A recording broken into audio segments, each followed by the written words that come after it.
C'est gentil d'être venu. Ouais, comme quoi la punition ramène encore. Moi, je passe pour schizophrène. L'année dernière, je suis venu sur la gentillesse, aujourd'hui sur la punition. J'ai perdu une partie de mes lecteurs. En réalité, j'ai commencé à réfléchir sur la punition. Et je donne deux définitions toutes simples, parce que vous savez, le philosophe est systématique. C'est-à-dire que je pense que les deux choses ont un lien très intime, mais visiblement pas vu par le grand public. Je dis, être gentil, c'est rendre service à quelqu'un qui vous le demande. Et punir, c'est rendre service à quelqu'un qui ne vous le demande pas. Mais dans les deux cas, vous rendez service. Alors, il est vrai que la gentillesse, elle est aimable et aimante. Il est vrai que la punition, elle est moins aimable, mais elle est plus aimante encore. Mais comment j'y suis venu c'est un peu par hasard. Je bossais sur autre chose et la ministre de la Justice de l'époque, 2009, Alio Marie, qui est plus dans le circuit comme plein d'hommes politiques, vous avez vu, hein, tout le monde est en marche. À l'époque, elle marchait pour la justice. Et il y a un énième suicide en prison et elle prend une décision qui lui est soufflée par son DIRCAB qui dit voilà, on va mettre le pyjama en papier dans les prisons. Moi, j'étais en train de déjeuner, ça m'a ahuri et j'ai écrit une page pour Le Monde qui l'a pris et où je mettais en question justement la punition dans la prison. Et à partir de cet article, j'ai été convoqué par le directeur de l'AP, l'administration pénitentiaire, celui qui gère toutes les prisons, et je suis allé en prison. Pas pour être puni, pour les visiter. Et en fait, ça s'est tellement bien passé, ma première visite, que j'ai monté un atelier philo pendant 2 ans. Et au bout de 2 ans, il s'est fermé parce qu'on a éparpillé le centre de détention des longues peines pour les éparpiller un peu partout. Moi, je suis rentré, je me suis mis à écrire. Entre-temps, j'avais déjà écrit les livres sur la gentillesse, mais je me suis mis sur la punition à ce moment-là. Elle a une histoire. Elle a une histoire qui est une histoire de régression. Il faut savoir que dans le registre des punitions, on avait autrefois la torture. La torture, elle a été abolie. Vous allez me dire, c'est la Révolution française. Que nenni, c'est Louis XVI, en 1780. Puis, on a aboli la peine de mort. Pas les révolutionnaires non plus, mais François Mitterrand en 81. Et le résultat, c'est qu'il nous reste la prison. Avec une conséquence que tous les spécialistes connaissent, que le grand public veut ignorer, mais qui montre que notre justice est dans l'impasse, c'est que la prison, c'est une matrice de récidive, c'est-à-dire que 60% des gens qui y entrent en ressortent en commettant des infractions ou des crimes plus graves que ceux qui les y ont fait entrer. Et il y a un taux de suicide augmenté depuis 1981, puisque c'est 1 tous les 3 jours, c'est-à-dire 100 par an. Par la guillotine, on tuait 1 à 2 personnes tous les 3 ans. Avec la prison, sans la guillotine et sans la torture, on en tue 100 par an. Donc moi, je voulais réfléchir. Je ne suis pas du tout pour qu'on réhabilite la peine de mort. Il y en a qui ont compris ça, mais non, je voulais juste dire que quand il y avait la peine de mort, ça rassurait ceux qui n'étaient pas condamnés à mort, c'est-à-dire quasiment tout le monde, et que le taux de suicide était plus bas. Moi, je suis pour qu'on ferme les prisons. Et donc j'ai construit un argumentaire qui va de la famille à la prison, en passant, on va le voir, par l'école, par le sport, par la diplomatie. Mais l'idée très rare, dans un monde qui est verrouillé par le droit, c'est qu'il faudrait qu'on pense la punition pour ensuite établir la justice. Et aujourd'hui, c'est l'inverse. On pense la justice et accessoirement, on pratique une punition, et par défaut, puisque la prison n'a jamais été pensée comme une punition, jamais. Elle est un résidu des vraies punitions qui sont contestables et qui ont été abolies, donc la torture et la prison. Et du coup, qu'est-ce qui reste? Pince-mi et Pince-moi sont dans un bateau. Pince-mi tombe à l'eau, qu'est-ce qui reste? La prison, Pince-moi. Je vais vous faire ça en 3 parties. Dans la première partie, je vais vous montrer comment la punition a régressé, comment elle est devenue, même au niveau du vocabulaire, au niveau lexical, elle est devenue discrète, secrète, et comment on n'utilise quasiment plus ce mot. Ensuite, je vais vous expliquer dans 4 domaines comment la punition se pratique. Et ensuite, je vous proposerai 3 solutions, une nouvelle justice qui justement aura été pensée à partir de la punition. D'abord, le recul de la punition. Revenons à l'étymologie. La punition, elle a effectivement 3 racines. Une racine sanscrite, punya, qui veut dire chance. Une racine grecque, poiné, qui veut dire réparation, compensation. Et une racine latine, poena, qui veut dire une réparation selon la loi. Compensation chez les Grecs, réparation selon les Latins ou les Romains. Revenez en Inde, à l'Est, penser la punition comme une chance, c'est une idée qu'on a complètement évacuée. De notre société, que j'appelle une société de la victimité, où le pire des criminels peut trouver un avocat pour se défendre et montrer que s'il a commis ce crime, c'est qu'il était lui-même victime par son éducation, sa position sociale, l'histoire et la faute à pas de chance, on s'aperçoit qu'on n'est plus du tout dans cette culture de la chance. Mais imaginons que être puni soit une chance, ce serait vraiment une belle chose. On l'a complètement zappé. On a fait un progrès que je vous concède, c'est qu'autrefois, nos sociétés fonctionnaient, et certains d'entre vous fonctionnent peut-être encore comme ça, enfin au sein du Louvre ça m'étonnerait, mais sait-on jamais, par le biais de la vengeance. Et la justice s'est imposée pour mettre un intermédiaire entre deux personnes qui s'affrontent et arbitrer le post-délit, le post-combat, le post-crime, le post-vol, tout ce qu'on veut. Donc il y a ce côté positif dans la justice d'aujourd'hui. Mais l'idée d'avoir évacué l'idée de la chance quand on est puni me paraît vraiment un affaiblissement de la punition. L'idée de compensation me paraît bien, c'est l'histoire de la balance. Quelqu'un vous a volé quelque chose, le but de la punition de ce voleur, c'est de lui reprendre quelque chose. Aujourd'hui, c'est du temps, surtout, on ne lui reprend pas grand-chose, mais c'est surtout ça. Et puis la réparation légale, c'est montrer, dès le monde romain, qu'il va falloir enraciner la punition dans la loi. Donc voilà la première idée étymologique, la punition. Elle a une belle origine qui petit à petit s'est gommée. Alors on a structuré à travers le droit, mais voilà la première chose. La deuxième chose, c'est qu'on évacue dans notre vocabulaire, et vous échangerez entre vous après pour le vérifier, le terme de punition. On lui préfère le terme de sanction. Pourquoi ? Parce qu'on est, c'est pas mal ce coin-là, j'avais pas encore vu les gens là, mais je voulais pas que vous vous sentiez punis. Pourquoi ? Parce qu'on est dans la political correctness, dans le politiquement correct. Vous savez, on ne dit plus d'une personne qu'elle est vieille, c'est une personne âgée. On dit plus d'une prison qu'elle est une prison, mais un espace carcéral. Moi, j'aimais mieux sans lumière. Et on a tout un registre de vocabulaire qui change absolument rien à la prison ou à la vieillesse, mais qui nous donne l'impression de l'embellir. On ne dit plus d'une personne qu'elle est handicapée, mais qu'elle est, je ne sais plus ce qu'on dit, une personne qui est à mobilité réduite, par exemple. Mais il y a plein de termes. Donc on voit bien que le terme de sanction a remplacé le terme de punition. Exit le sanskrit, le grec et le latin. Enfin, le latin encore là, parce que sanction, vous allez voir d'où ça vient de sanctus, ça vient du saint, ça vient du sacré, ça vient de cette idée qui est très ambiguë. Mais on utilise le mot, aujourd'hui, on pratique des sanctions. Alors regardez à l'école, moi je surveille des copies de bac, enfin je corrige des copies de bac, et je m'aperçois qu'il y a des élèves qui n'ont rien fait. Donc la sanction, c'est qu'ils auront une mauvaise note, et peut-être pas le bac, ça c'est très rare, mais en tout cas, ils n'auront pas la mention. Voilà la sanction. Mais ceux qui ont bossé, ceux qui ont travaillé, ils auront une bonne note, ils auront une mention, et la sanction, ce sera le bac avec la mention. Donc on voit que le terme de sanction, il est ambigu, et c'est pour ça qu'on l'a choisi, pour justement évacuer le terme de punition, noyer le poisson, noyer le poison, puisqu'on considère que la punition c'est ça, et être dans le positif, être dans une joie apparente, qui est en réalité très hypocrite. Le troisième point de ce recul de la punition, il vient du droit. Coluche disait, la vie c'est 3 ans de droit, tout le reste de travers, mais là on est vraiment dans une vie qui est très linéaire, très droitière, très juridique, et aujourd'hui tout passe par le droit. Alors il y a un de mes grands philosophes, quand j'étais étudiant, Hegel, qui explique que la punition d'un pays à un autre, elle est aléatoire et qu'il faut l'universaliser, et que c'est le propre du droit de rendre la punition universelle. Kelsen, qui est un juriste mais aussi un philosophe autrichien, qui invente la théorie des normes et qui montre que la punition, plus exactement le droit, c'est un système de normes en haut duquel se trouve la Constitution, et la punition prend son sens à l'intérieur de toutes ces normes. Donc on s'aperçoit que finalement, punir, c'est sanctionner un fait qui a contredit une loi. Nullum crimen, nulla poena, sine lege. En français, pas de crime, pas de punition s'il n'y a pas de loi. Il faut donc qu'il y ait des lois sur tout. Et c'est ce qui est en train de se produire.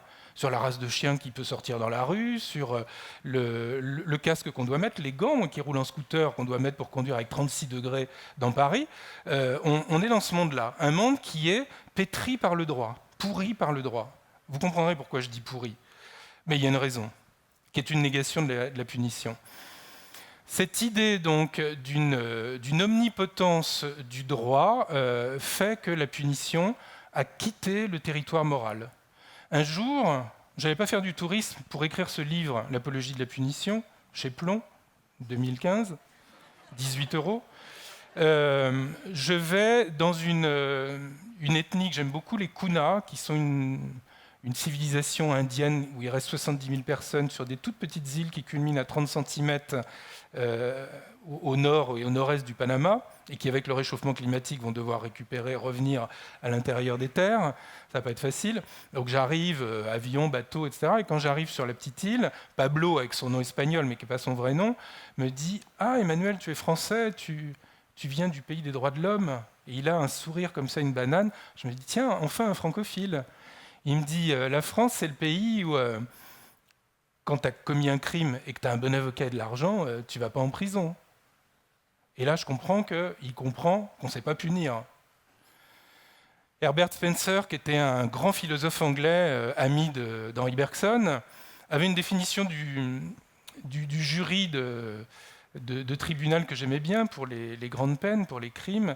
Il disait un jury, c'est une association de 12 membres d'intelligence moyenne tirés au sort et qui doivent voter à la fin des délibérations pour le meilleur des deux avocats, celui du criminel ou celui de la victime.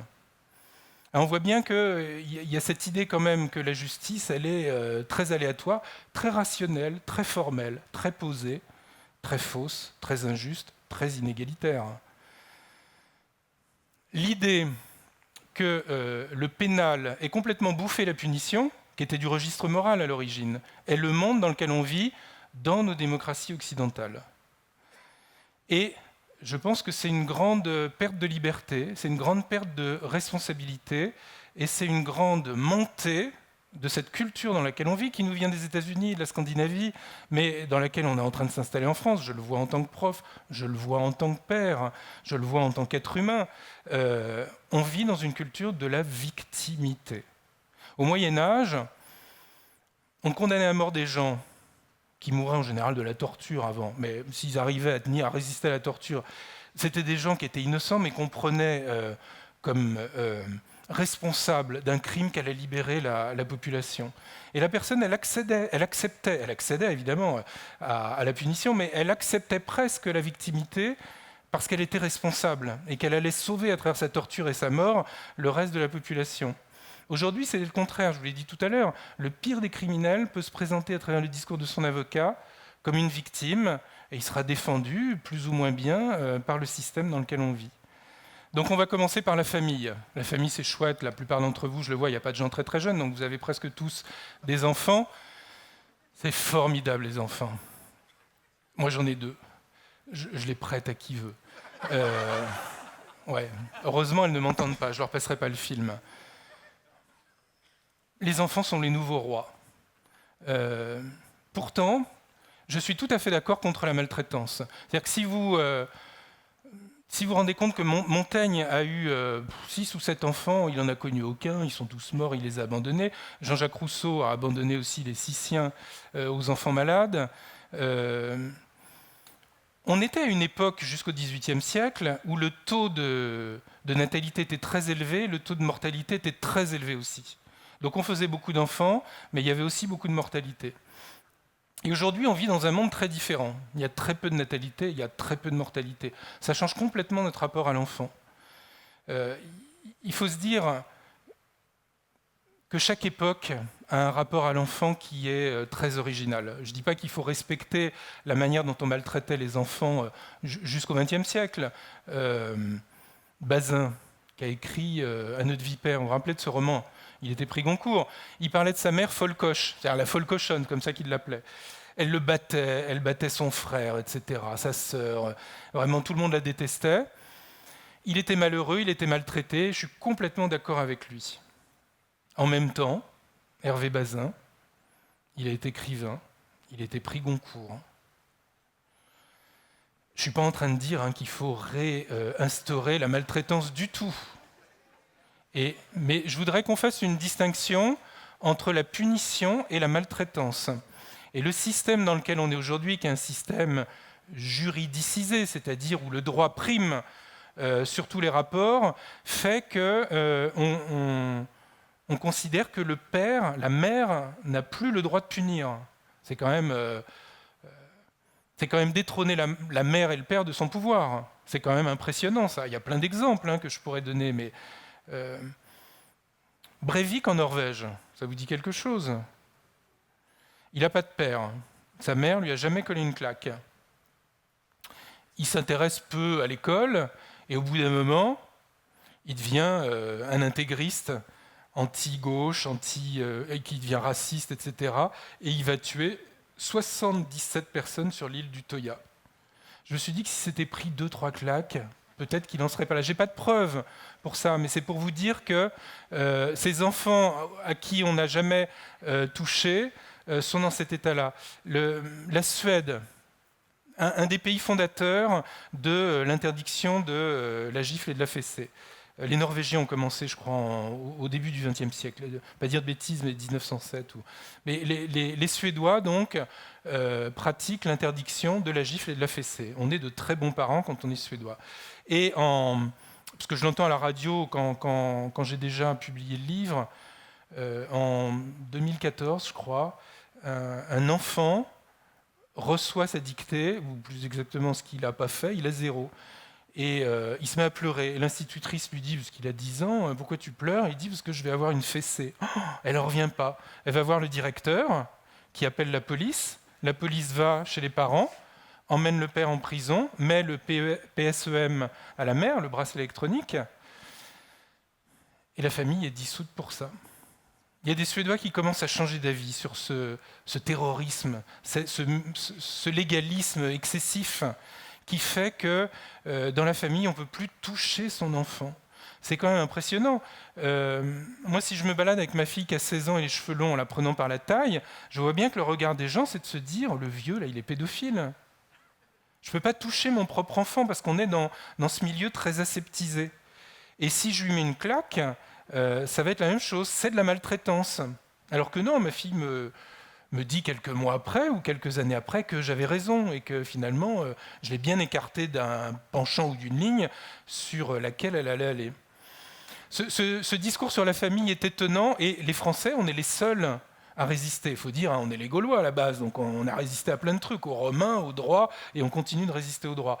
Mais j'ai peur qu'on finisse par caler. J'ai eu une polémique avec plusieurs d'ailleurs sur ce sujet, mais la dernière loi qui votait à nouveau l'interdiction de la fessée a été à nouveau interdite par le Conseil constitutionnel et ce sera peut-être revoté par ceux qui marchent. Moi, je ne marche pas, je cours après mes enfants, après tous ceux qui méritent d'avoir un contact. Mais je vais vous dire quels sont les 2 vrais motifs pour lesquels il faut punir par le corps dans la famille. À ne pas confondre avec une punition systématique où là, c'est folcoche, c'est de la maltraitance. C'est que pour l'instant, un enfant, il naît, je ne sais pas si vous vous en rappelez, mais d'un corps à corps, d'un homme et d'une femme, qui ont un peu couché ensemble. Alors, à bientôt, il y aura des enfants qui naîtront, ça aura été fait par des manipulations, des transferts génétiques, et on ne sera plus dans le corps à corps. Donc là, peut-être qu'on justifiera une autre éducation.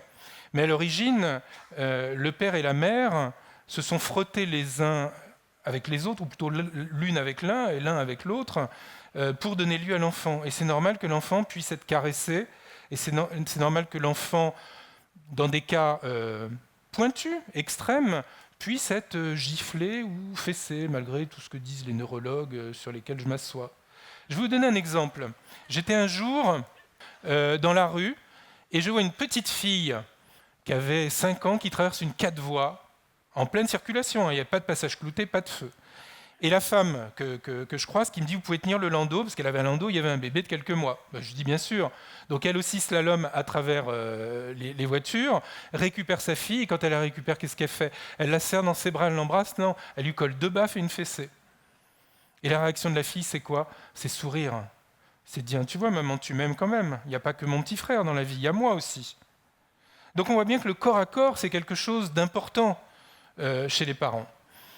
Mais on est dans une société qui abolit la punition, qui la privatise de cette dimension corporelle qui est chaleureuse, aussi bien dans le positif que dans le négatif. Dans les deux cas, c'est de la chaleur.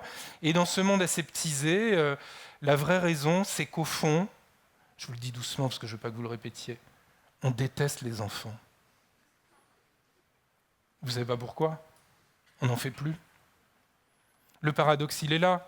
C'est que au Moyen-Âge et jusqu'au XIXe siècle, les gens faisaient plein d'enfants parce qu'il n'y avait pas de moyens de ne pas en faire, de privatifs et de capotes et de pilules et de tout ce qu'on veut. Et surtout, il y avait un taux de mortalité élevé. Donc on était assez indifférent à la mortalité des enfants. Le mignotage, comme l'appelle Philippe Ariès, qui est un historien, explique qu'au Moyen-Âge, quand on a un enfant, pouf, on le pend dans un truc qui ressemble à un cocon de papillon, enfin d'insecte, et on vient lui sourire, on le gratouille le ventre, et puis s'il meurt, on en fait un autre. Ça fait partie de la logique des choses. Aujourd'hui, on n'en fait plus des enfants. Donc ce qui est rare est cher. Mais en réalité, ce qui est rare est mal aimé. Puisque pour qu'une espèce se reproduise, on va dire une nation, une communauté, il faut qu'il y ait 2,1 enfants, c'est ça hein, le taux. 2,1. On est tombé en France à 1,96, alors qu'on était à 2,1 comme les Suédois il n'y a encore pas longtemps. Les Allemands, les Portugais qui étaient très actifs, ils sont à 1,36 comme les Allemands. C'est-à-dire qu'on est dans une espèce qui ne se reproduit plus. C'est-à-dire une espèce qui n'aime plus l'homme, qui n'aime plus l'enfant puisqu'elle n'en fait plus, mais qui masque ce mensonge qu'elle a de ne plus aimer l'enfant en faisant la gloire de l'enfant, en faisant du tout à l'enfant, en faisant de l'enfant roi. Mais en réalité, le fait qu'on n'en fasse plus, qu'on interdise de punir l'enfant, montre qu'on a une vraie lacune et une absence de cohérence. Deuxième exemple, l'école, la punition éducative. Je vais prendre des exemples moins littéraires et plus cinématographiques, mais l'école autrefois c'était dur. Moi je me rappelle, mon père, je suis allé à la même école primaire que lui, il me raconte, on l'accrochait au porte-manteau, il était giflé. Moi j'ai pas connu ça. J'y ai gagné, hein. Mais prenons un livre, un film que vous connaissez tous. 1912, Louis Pergaud, La guerre des boutons.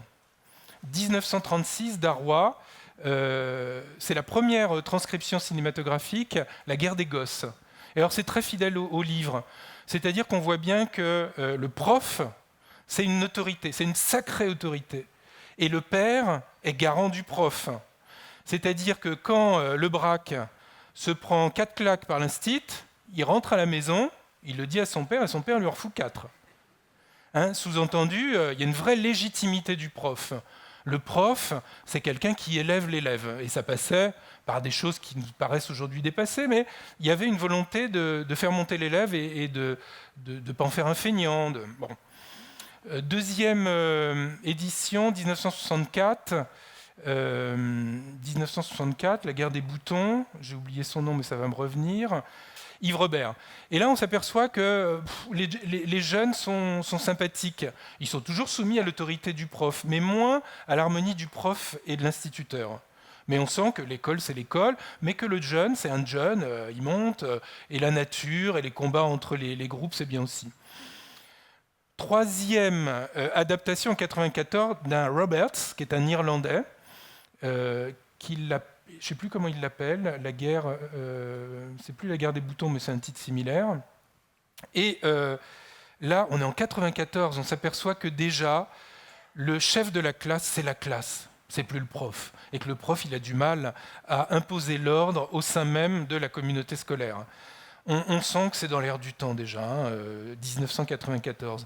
Et puis 2011, Christophe Baratier et Yann Samuel font 2 films. L'un, c'est La nouvelle guerre des boutons, l'autre, c'est La guerre des boutons. Et alors là, quand vous y êtes, moi j'avais reçu d'ailleurs dans une autre fonction Baratier qui lançait le film quand j'étais en poste au Brésil. Quand on voit ça, on s'aperçoit qu'on a changé de monde. C'est-à-dire le vrai chef, c'est le môme. Et le prof, c'est la personne qui est humiliée et par les parents et par l'élève. Il est là pour faire de la présence, mais il n'est plus une autorité.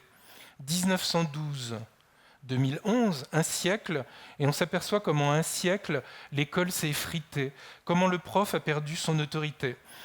Et moi, je le vis comme enseignant dans le secondaire, on voit bien que la vraie autorité, c'est l'élève. Et ça, je crois que c'est le signe de la mort de l'école. L'élève est quelqu'un qui ne s'élève plus, qui descend. Et on n'apprend plus rien. Vous savez, Einstein disait je préférerais être puni par de nombreuses punitions plutôt que d'apprendre par cœur. Alors ça, c'était dans le premier tiers du XXe siècle. Aujourd'hui, non seulement ils apprennent plus par cœur, non seulement ils ne sont pas punis, mais ils s'en moquent. Ils sont là par pure présence. Et donc je pense que le propre de l'ambiance scolaire, c'est la royauté de l'élève. Et d'un élève qui ne s'élève plus, donc l'école est morte. On a tué l'école en désacralisant le savoir, en désanctuarisant l'école, en faisant du prof finalement un employé soumis aux parents, soumis à l'administration, soumis aux élèves. Je pourrais vous raconter plein d'anecdotes que j'ai vécues, parce que j'enseigne dans des lycées chics et des lycées chocs, donc j'ai une vraie expérience de la chose. Et d'une certaine manière, ce retrait de la punition est un retrait du savoir, est un retrait de la pédagogie, et quelque part est un retrait de la démocratie, si on considère que la démocratie, c'est un partage du savoir. Troisième exemple, le sport. Alors, les deux premiers, vous avez compris, la punition, elle a disparu. L'enfant est un héros, l'enfant est un dieu dans la famille, à l'école, et il n'y a plus de punition. Je trouve que dans le sport, il y a une ambiguïté, et le sportif est quelqu'un qui se soumet volontiers aux règles et qui accepte d'être puni par l'arbitre. C'est-à-dire que, pour le dire autrement, le sportif se soumet quasiment toujours au pouvoir arbitral. Il se prend un carton jaune, il y a un coup franc, il y a un penalty, après il se prend un carton rouge et il sort. Il n'y a pas de grande polémique, de grande discussion entre les joueurs et les arbitres. Ça, c'est spectaculaire. Par contre, il y a une deuxième dimension où le sportif est très discret, mais pire, où la justice est très discrète. Là, c'est le pénal. Il y a très peu de sportifs de très haut niveau qui sont très punis, même un petit peu punis. Et ça, c'est très dommage. C'est très dommage, pas seulement pour les artistes, mais c'est très dommage parce qu'on voit comment le droit, comment les juges sont soumis à l'économisme et au spectacle dans lequel le sport se définit aujourd'hui. Vous savez, autrefois, le sport, les gladiateurs, c'était une préparation à la guerre. Aujourd'hui, il n'y a plus de guerre, donc on ne perd pas. Et ce qu'on gagne, c'est de la notoriété et de l'argent. Et on voit bien de quel milieu viennent les sportifs de haut niveau. Ce qu'il faut comprendre, c'est pourquoi ils arrivent à ce niveau-là. Et on ne peut pas arriver à ce niveau-là n'importe comment. Il n'y a pas que le talent. Moi, je fais un peu de vélo, mais monter le Mont Ventoux en 1 heure, c'est pas à ma portée. Courir le 100 mètres, ça je cours pas, je vous rassure, mais courir le 100 mètres en 9,79, c'est pas dans le talent humain. Mais néanmoins, on est là bêtement devant la télé ou dans une arène, dans un stade, on regarde, on applaudit, on mange des pop-corn, on a un t-shirt, on a passé une partie de notre vie agréable à regarder ce sportif de haut niveau. Mais là, bizarrement, la punition est absente pour nourrir justement cette richesse du sport. Mais c'est une richesse dangereuse. Il y a un cycliste qui n'est pas connu du grand public, mais qui avait commencé à briller. Il s'appelle Philippe Gaumont, puis, comme par hasard, c'est lui qui se fait attraper par la justice, qui a un procès, qui est destitué de sa carrière, etc., et qui écrit un livre qui s'appelle « Prisonnier du dopage ». Il y a le mot « prison », où il explique que, de manière évidente, 1, sans dopage, il n'aurait jamais pu gagner quoi que ce soit. 2, il était toujours triste de gagner. 3, il ne sait plus, maintenant qu'il n'est plus dans le sport de haut niveau, quel talent il avait. Et donc, il y a une hypocrisie du sport, qui est une hypocrisie qui ne concerne pas que les professionnels, parce qu'il faut que vous sachiez que des amateurs de vélo qui prennent de la stimulation organique et un peu chimique, il y en a un paquet par mimétisme, puisque le modèle, c'est le héros qui passe à la télévision. L'idée, c'est de lui ressembler, de se rapprocher de ses performances, et qu'on ne peut pas le faire avec ses muscles et son entraînement. Je me dis que, quelque part, on fait du sport quelque chose qui respecte la punition par tout un tas de règles, avec un arbitre en noir par exemple, des cartons, des coups francs, des règles. Ça, tout le monde le respecte, mais derrière, il y a une hypocrisie qui fait la médiatisation du sport. Et il faut que vous sachiez, mais enfin, bon, je dis rien, vous le savez en réalité, qu'il y a beaucoup de sports de très haut niveau qui n'arrivent pas parce qu'ils ne supportent pas le dopage ou qu'ils en prennent moins, ou que ce qu'on leur fait faire, c'est quand même tellement exigeant que le corps ne tient pas. Et puis, il y en a d'autres qui abandonnent pour des raisons un peu ontologiques, pour des raisons un peu éthiques, qui se disent qu'au bout d'un moment, ça va, ça ne sert à rien d'être champion dans ce cadre-là. Je fais moi du vélo tous les jours de manière non sportive, dans un parc. Et dans ce parc, il y a 2 ans, je vois des gens qui courent poignet contre poignet. Puis en repassant, en les recroisant, je m'aperçois qu'ils sont attachés. Je me dis, tiens, ils sont prisonniers, ils sont... En fait, non. En les observant, je me suis aperçu qu'il y en avait un qui était aveugle et l'autre qui était voyant. Donc le voyant courait avec l'aveugle. C'est pas mal, ça. Si l'idée du sport, c'était le partage, plutôt que la performance, et Coubertin disait... Qu'est-ce qu'il disait déjà?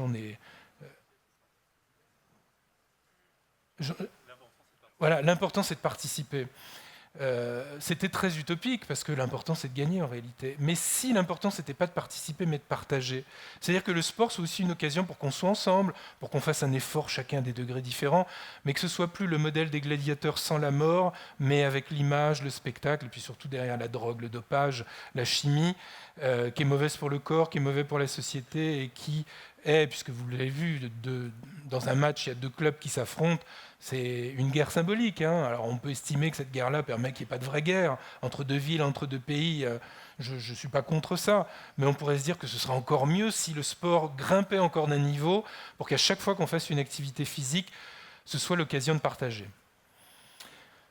Quatrième partie où la punition, alors là, revient. Et là, revient de manière univoque et de manière surprenante. Et ça, je ne m'y attendais pas, et on le sait peu, c'est la diplomatie, et particulièrement la diplomatie américaine.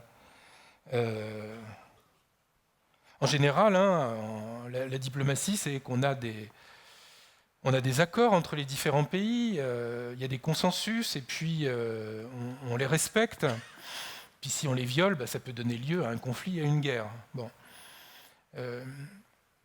Il y a d'ailleurs différentes associations, organisations internationales qui permettent de légiférer les relations entre les différents pays. Par exemple, le traité de non-prolifération, à peu près tous les pays adhèrent. L'Inde n'adhère pas, Israël non plus, et le Pakistan non plus. Mais personne ne leur en veut, on a laissé passer, ou on a laissé pisser, je ne sais pas. Ce qui est très marrant chez les Américains, c'est qu'ils ont inventé une punition morale, et là, ils se sont tenus à personne. Ils n'ont dépendu d'aucune organisation internationale. C'est eux tout seuls qui ont déclaré qu'il y avait des États voyous. Alors moi, je sais ce que c'est un voyou. C'est souvent un jeune qui n'est pas intégré, qui n'a pas réussi à l'école, et puis qui a son mode d'organisation qui repose sur le vol, sur différentes activités qui ne sont pas très légales. C'est ça un voyou. Un voleur, un dealer, etc. Mais les Américains, alors ils ont commencé par la Libye. La Libye qui a bombardé à Berlin-Est une boîte de nuit dans laquelle il y avait des soldats américains. Je crois que c'était 1996. Et alors là, les Américains ne se sont pas préoccupés de savoir si l'ONU et tous les organismes internationaux étaient d'accord. Ils sont allés bombarder Tripoli pour régler un compte à l'État voyou. Ça n'a pas empêché Kadhafi ensuite de faire tomber un avion qui a refait à nouveau 270 morts, mais on voyait que là, les Américains se comportaient finalement moralement, ils revalorisaient finalement la punition, mais dans le domaine, pas de la géopolitique, de la diplomatie américaine. Et ils ont décidé qu'il y avait 6 États voyous. Alors il y a la Corée du Nord, il y a évidemment la Libye, la Syrie, l'Afghanistan, le Pakistan, et il m'en manque un, et l'Iran. L'Iran et la Libye en sont sortis pour cause. La Libye ne peut pas être un État voyou, c'est plus un État. Les Français ont suivi d'ailleurs, eux aussi, cette politique-là. Mais j'ai trouvé ça intéressant que les Américains qui sont un État où le droit prend part à tout, c'est-à-dire que quand vous êtes prof, moi j'ai des amis qui sont enseignants au lycée et à l'université aux États-Unis, il faut être très très prudent parce que le chef c'est l'étudiant, hein. Puis vous êtes noté, on vote pour vous, enfin bon, on voit bien que le vrai chef c'est pas du tout l'enseignant. On est dans une société de la victimité où n'importe qui peut prendre un avocat pour n'importe quoi aux États-Unis. Et ce qui est très étonnant, c'est que ce modèle américain qui vient par la Scandinavie chez nous, c'est le pays qui lui-même va pratiquer dans la diplomatie finalement ce retour de la morale. Alors vous pouvez me dire que les pays où les Américains cognent, c'est pas que de la morale, derrière des intérêts politiques et économiques, mais en tout cas ils se fient pas au droit, ils n'obéissent pas au droit international, et ça je trouve ça très intéressant. J'ai un ami, un collègue à Sciences Po, Baudis, qui dit « Moi, je préfère le multilatéralisme à ce que font les Américains. » Et moi, je dis « Le multilatéralisme, c'est mou, ça avance pas. » Je trouve que ce qu'ont fait les Américains, bon, ça s'est pas montré probant et efficace, évidemment, ni en Irak, ni en Libye. Que fera Trump en Corée du Nord? J'en sais rien. Mais ils ont le mérite de faire jouer des enjeux qui sont là plus seulement politiques, plus seulement juridiques, mais moraux. Je trouve ça intéressant. Et la France a essayé de faire ça avec la Libye, et on a vu ce que ça a donné. Mais ça me paraît mieux que le multilatéralisme. Cette idée, en tout cas, de revitaliser la punition au niveau de l'État et indépendamment du droit. C'est ça, c'est l'idée, c'est indépendamment du droit.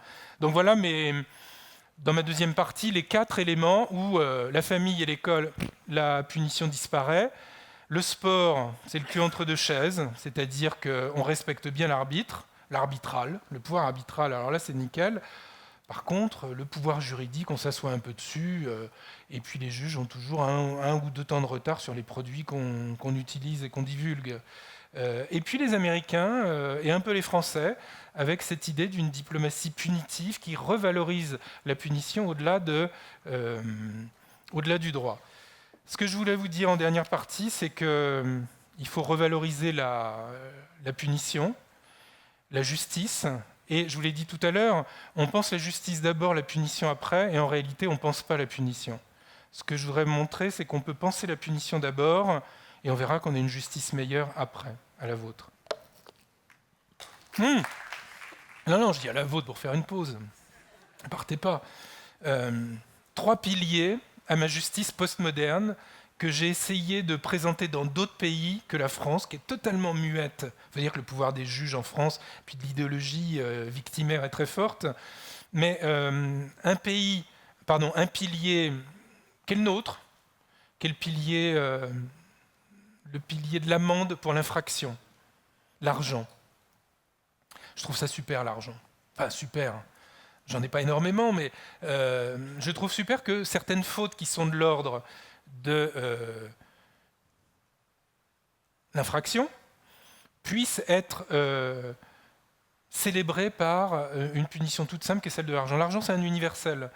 Alors vous savez, on a inventé plein d'universels, nous. On a inventé comme universel un dieu, donc on a fait partir tous les dieux qui existaient au cœur du polythéisme. Ensuite, on a inventé un seul moyen d'échange, l'argent, qui est un universel. Et puis ensuite, on a inventé une seule punition, c'est la prison. Par faute d'invention en réalité, puisque je vous l'ai expliqué, c'est pas parce qu'on avait pensé la punition, c'est parce qu'on avait pensé juste et moral d'éliminer la torture et la peine de mort, et que du coup, le reliquat, c'était la punition. Donc là, on a 3 choses qui veulent s'universaliser. Je suis contre la prison, justement, mais l'argent, je trouve qu'elle aurait un mérite pour l'infraction. La seule chose que je dirais pour l'infraction à faire, c'est qu'il faut qu'elle soit totalement proportionnelle au revenu qu'on a. Par exemple, quelqu'un qui grille un feu rouge et qui a une infraction qui va avoir une amende faite par le gendarme ou le policier, par exemple de 10% de son salaire. S'il gagne 3 000 €, il va payer 300 €. Mais celui qui gagne 30 000 €, il aura une punition de 3 000 €. Ça, je trouve ça juste. Que celui qui a une petite voiture pourrie paye moins cher que celui qui a une grosse voiture. mais que celui qui est très riche et qui se dissimule d'une petite voiture pourrie paye quand même une riche amende, une chère amende. Je pense qu'il y a l'inégalité est au fondement de l'égalité. Donc ma première punition, ce serait l'infraction, ce serait l'argent pour punir ceux qui commettent des fautes légères. La deuxième punition pour les délits, donc en justice correctionnelle, aujourd'hui, je m'inspirerais des Maoris, vous savez, en Nouvelle-Zélande. Il y a une culture là-bas sur la punition qui m'a beaucoup plu, qui m'a beaucoup parlé. C'est-à-dire que quand quelqu'un commet une faute, on ne va pas l'exclure. On va en discuter jusqu'à temps qu'on trouve un consensus et que la personne fautive dédommage la personne qui a été victime. Ça me paraît bien. Alors vous allez me dire, dans des villages maoris, c'est plus facile de discuter, de trouver un accord que dans un pays de 60 millions d'habitants ou dans un pays d'1,2 milliard d'habitants. Je vous l'accorde. Mais on pourrait, en tout cas, trouver un accord, et si la personne n'est pas d'accord, la punir d'une autre façon, soit à nouveau avec l'argent, soit en la mettant en prison pour qu'elle réfléchisse, jusqu'à une deuxième discussion où elle arrivera à trouver un accord et qu'elle sorte de la prison ou qu'elle retrouve l'argent qu'elle avait versé pour trouver un vrai dédommagement à la personne qu'elle a pénalisée. Et bien le Rwanda, alors bon, c'est une ancienne colonie belge, française un peu aussi, enfin bref, 96, 800 000 morts. On les condamne au nom de l'ONU, ce qui ne change rien. Et alors après, on arrive sur nos grands chevaux avec un modèle de justice, un tribunal international, etc., etc., le problème, c'est qu'il y a 130 000 personnes inculpées et le délai pour les punir est de 200 ans. Il n'y a personne au Rwanda qui vit 200 ans. Donc les Rwandais, qui sont moins stupides que nous, malgré cet événement tragique, ils ont décidé de revenir au gamchacha, qui veut dire herbe douce dans la langue rwandaise. Et le gamchacha, c'est justement un peu comme les Maoris, une justice dans laquelle on discute et dans laquelle on dédommage et dans laquelle on trouve... Ça n'a pas été parfait tout le temps, hein. Il y a eu des excès, il y a eu des vengeances, il y a eu tout ce que vous voulez, mais on n'a pas mis 130 ans, on n'a pas collé les gens en prison en attendant qu'il ne se passe rien, puisqu'il ne pouvait rien se passer. J'ai trouvé que cette discussion que beaucoup de pays qu'on croit inférieurs, mais qui nous sont bien supérieurs dans l'idée de la punition, parce qu'ils ont une idée beaucoup plus humaniste de la punition, je trouve que les Maoris ou le gamchacha, ça pourrait être une idée pour le deuxième type de punition. Et le troisième type de punition, donc le crime, pas le délit, mais le crime, je m'inspirerais de Lévi-Strauss. Lévi-Strauss que j'aime beaucoup, vous avez tous lu Triste Tropique, c'est pas le cas, lisez-le. Et Triste Tropique, dans Triste Tropique, Lévi-Strauss dit il y a les anthropophages, c'est-à-dire ceux qui mangent d'autres hommes, et il dit nous, occidentaux, on a un regard très pudibond et critique envers... Mais en réalité, les anthropophages, c'est pas si négatif que ça. Hein. Il y a... Ouais, vous voyez, j'en vois qui rit. Non, mais là, je suis sérieux pour une fois. C'est-à-dire que c'est très positif. Il faut savoir... moi, j'ai vécu aussi longtemps au Brésil, mais il n'y a plus d'anthropophages. Mais Lévi-Strauss aussi s'est inspiré de l'anthropophagisme en partie là-bas. Quand dans une tribu indienne, on enlève ou on gagne dans un combat un homme de la tribu voisine, on sait qu'on va le manger, mais entre-temps, il est caressé, il est cajolé, on lui donne des femmes, il est nourri, gavé pendant plusieurs jours, et au bout d'un moment, évidemment, on le tue, et la première personne qui le mange, c'est sa femme qu'on invite pour ce repas. Vous voyez, on est dans une autre culture que la nôtre, hein, très puritaine et pudibonde dont je parlais tout à l'heure. Bon bref, Lévi-Strauss ne dit pas qu'il faut qu'on revienne à l'anthropophagie, mais il dit, nous, on vit dans l'anthropémie. Émein en grec, ça veut dire vomir, et phagein, ça veut dire manger. Nous, on est dans une société du vomi. C'est-à-dire punir, c'est vomir, c'est-à-dire c'est exclure. C'est ce qu'on fait en mettant les gens en prison, et en sachant qu'ils ne reviennent pas à la réintégration. Donc, on les vomit directement. Moi, je suis allé en prison, il faut voir la sociologie des gens en prison. Hein. C'est un pur système sélectif, c'est tout. C'est tout. C'est pas la même chose que dans la salle, les gens qui sont en prison. Allez voir. Hein. J'étais à Sequedin 2 ans, au nord de l'île. Allez faire un tour là-bas. Sinon, à Fresnes, vous verrez. Donc, Lévi-Strauss nous dit, les Indiens, ils ont une idée pour punir qui est quand même très intéressante. Et cette idée de la punition, par exemple chez les Cherokees, là on est en Amérique du Nord, c'est que quand quelqu'un dans une tribu vole quelqu'un d'autre, eh bien, ce qui va se passer est simple, mais ça ne nous parle pas à nous. Ce qui va se passer, c'est que tout le monde va se réunir avec lui, on va se mettre devant son tipi, vous savez, la tente là, et on va la brûler.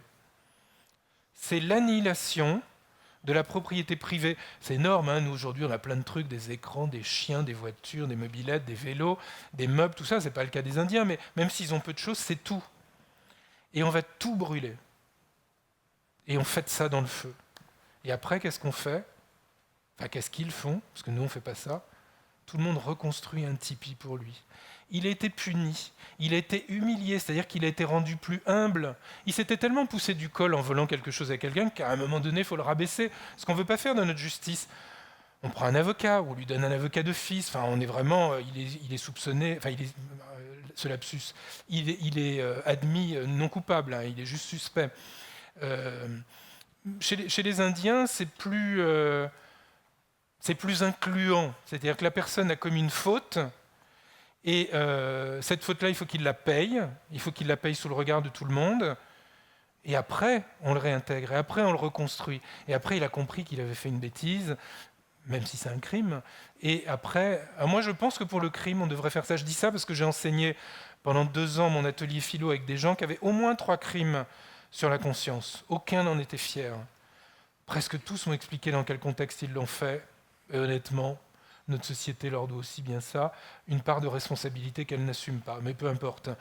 Mais si on avait fait ça avec eux tout de suite, je pense que ce seraient des gens bien, des gens intégrés, des gens qui auraient peut-être un autre métier, un vrai métier, des gens qui auraient l'amitié des uns et des autres. Mais non, on les met en prison 25 ans, mais après, quand ils sortent, qu'est-ce que vous voulez qu'ils fassent ? Ils n'ont plus rien pour les réintégrer. Il y en a, ils n'ont même pas connu la télécouleur ou Internet, donc vous imaginez. Donc moi j'aime bien cette idée, pour punir les criminels, de quelque chose de radical, c'est-à-dire les humilier. Alors, ils n'ont pas de tipi, mais un moyen qui rend public aux yeux de tout le monde, plutôt que de les cacher derrière un avocat ou à huis clos, je ne sais pas quoi, rendre public, mais après ramener, consoler, pardonner, aimer, et leur montrer que d'autres auraient pu faire cette faute. Ils ne la feront plus, parce que sinon la punition sera évidemment plus humiliante encore et plus violente. Mais ça fait de la justice et de la punition quelque chose qui recoue les liens sociaux et qui ne mortelle pas simplement un atome, une monade, un individu. Simone Weil, pas la ministre, la philosophe, disait on n'a pas d'âme si on n'a pas de châtiment. Et je pense qu'on vit dans une société sans âme. Pas désarmée, mais désamée, désaimée. Et ce que je voudrais vous dire en conclusion, parce que je crois que j'y arrive, c'est qu'il y a une bonne chose dans la justice d'aujourd'hui, je vous l'ai dit, elle a mis fin à la vengeance. Mais à travers la justice, la volonté de vengeance continue.